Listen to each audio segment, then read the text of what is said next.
Henry family defends son's innocence. Floodwaters finally starting to recede. And cybercrime spill. Or why 2 for 2 is not opium.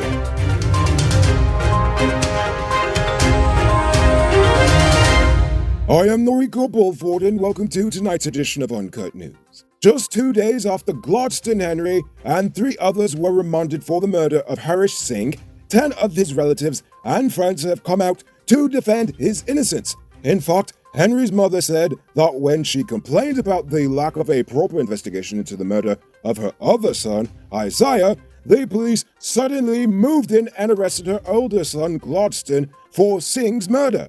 She said that she was also confused about the charges, seeing as the police literally saw him at home soon after the time of the murder. She even mentioned that the officer who was there, she actually called him by name. Meanwhile, attorney Nigel Hughes maintained that there is a serious miscarriage of justice since no investigation was conducted into the alibi, and he has since called on the DPP to reconsider the charges against Henry. It's currently come to light that in 2018, the then coalition government gave massive concessions and blanket immunity to the Partnership for Sustainable Land Management. They include immunity from the police, GDF, and judiciary from entering the properties of the PISLM. The immunity also extends to the directors and their properties. The agency was also given duty-free concessions on several expensive vehicles, as well as a host of exemptions, including income tax, NIS, and customs duties, among others. The PISLM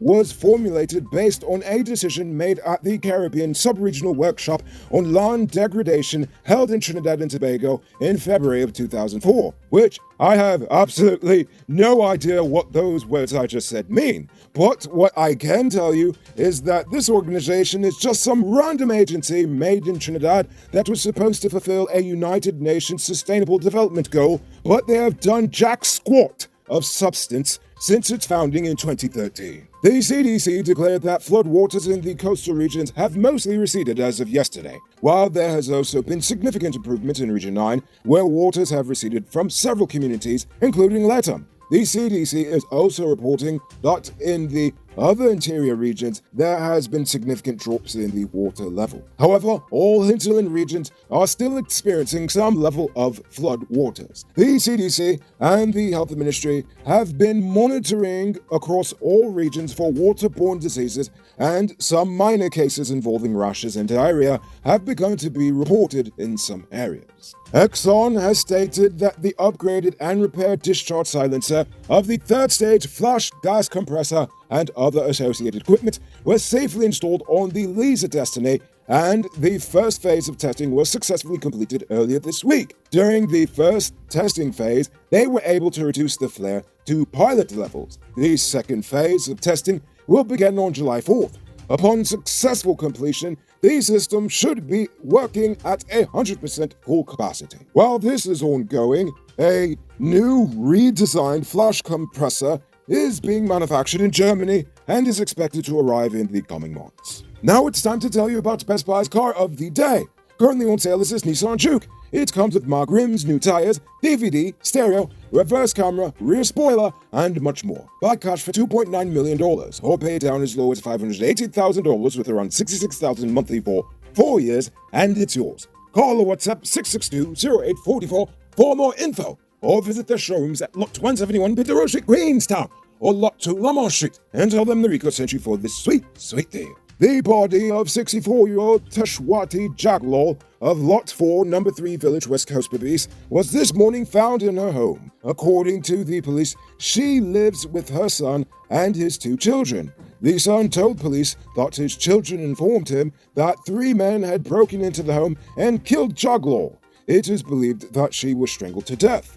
On Wednesday morning, the body of 53-year-old taxi driver Kenrick Trim was found at Block 1 Ogle near the seawalls. According to the police, the body appears to have been dumped from a silver-gray Toyota Premio, which was parked a short distance away. The police believe he was murdered during a robbery, as his gold chain was missing. Nevertheless, the investigation is ongoing. But honestly, they need to check if he had any enemies. Many of these robberies you hear of are just cover-ups or executions. 2 miners are currently hospitalized after one of their colleagues chopped them up during a drunken disagreement at a birthday party. Early yesterday morning, miner Delroy Edwards allegedly chopped 22-year-old Collymore James and 37-year-old Anthony McKenzie about the face and arms with a cutlass at Mycobe Village, Potaro, Ciparoni. The 2 victims are currently being treated, while Edwards is currently in police custody.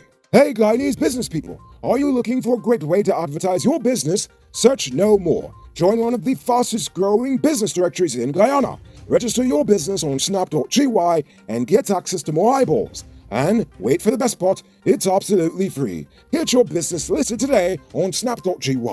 It's now time for today's Runner Report. Today, the nation recorded 87 new cases. There are now 473 persons dead, 14 persons in the ICU, and 1,460 persons in home isolation. The total number of confirmed cases around the nation now stands at 20,142.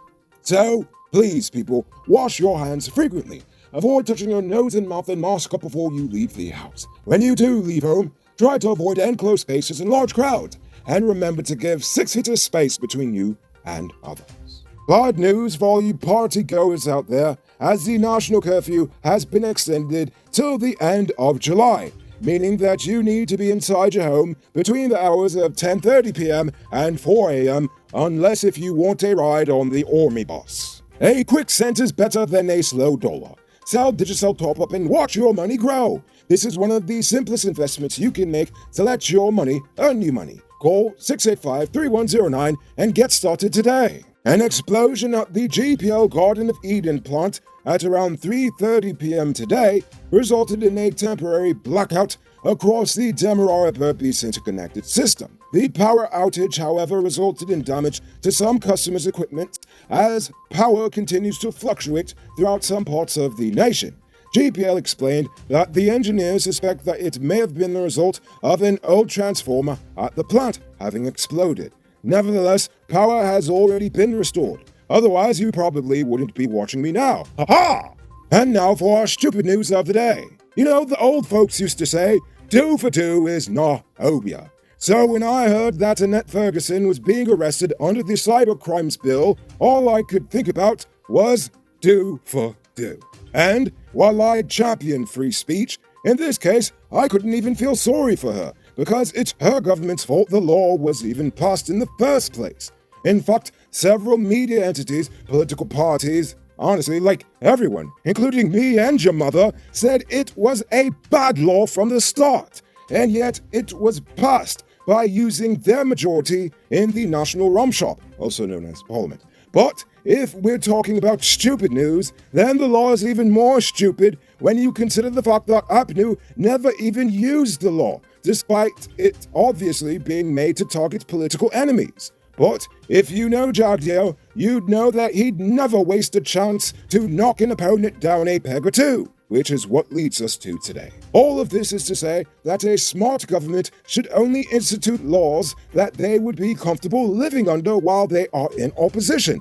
And if a stupid government institutes stupid laws, then it's your duty as a smart citizen to change it before they make the whole nation pretty stupid. So you just booked a flight from New York to Guyana. The flight costs roughly $300. With a total of just 22 kilos, your flight cost is taken care of. And as for you shippers, stop wasting half your day online just to be overcharged for multiple day shipping that may or may not get there on time. Go to ferryshareglobal.com and become a member today. Moving on to our Uncut News Viewers Poll question of the day. Every day we pose a question about current events in the nation, the region, the diaspora, and how you feel it relates to us.